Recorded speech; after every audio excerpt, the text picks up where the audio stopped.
আজি ফাকুৱাৰ দ্বিতীয় দিন। আজি আমি বহুত ফূৰ্তি কৰিছোঁ আৰু আমি যিহেতু গাঁৱত বসবাস কৰা মানুহ, ধুনীয়া খেতি, পিছফালে সেউজীয়া ধান আৰু সিফালে এইটো ড্ৰেইন, পানীৰ ড্ৰেইন।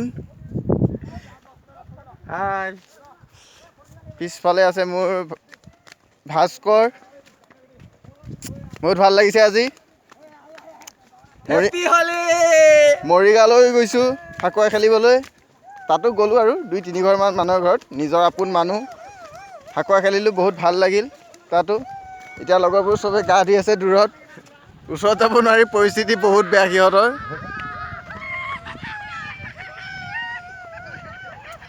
হুলস্থুল, বহুত ভাল লাগিছে এবাৰ Holi. Happy Holi, bye bye.